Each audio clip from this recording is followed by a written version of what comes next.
પોરબંદરની કેન્દ્રીય વિદ્યાલય ખાતે દેશના 76મા પ્રજાસત્તાક દિવસની ઉજવણીનું ઉત્સાહપૂર્વક આયોજન કરવામાં આવ્યું હતું, જેમાં સામાજિક આગેવાન દ્વારા બોર્ડની પરીક્ષામાં અવ્વલ આવનાર 8 વિદ્યાર્થીઓને રોકડ ઇનામની જાહેરાત કરવામાં આવી છે। કાર્યક્રમના મુખ્ય મહેમાન તરીકે પાયોનિયર ક્લબ પોરબંદર અને સાગરપુત્ર સમન્વયના પ્રમુખ પ્રવીણભાઈ ખોરાવા ઉપસ્થિત રહ્યા હતા અને તેમના વરદ હસ્તે ધ્વજવંદન કરવામાં આવ્યું હતું।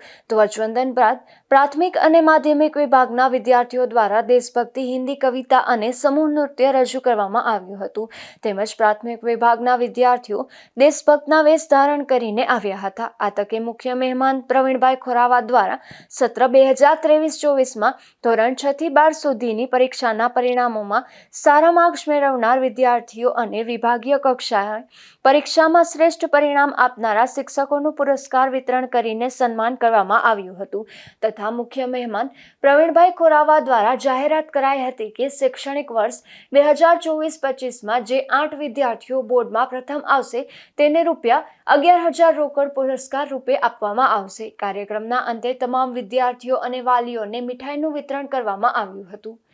અશોક થાનકી, ગુજરાત ન્યૂઝ, પોરબંદર।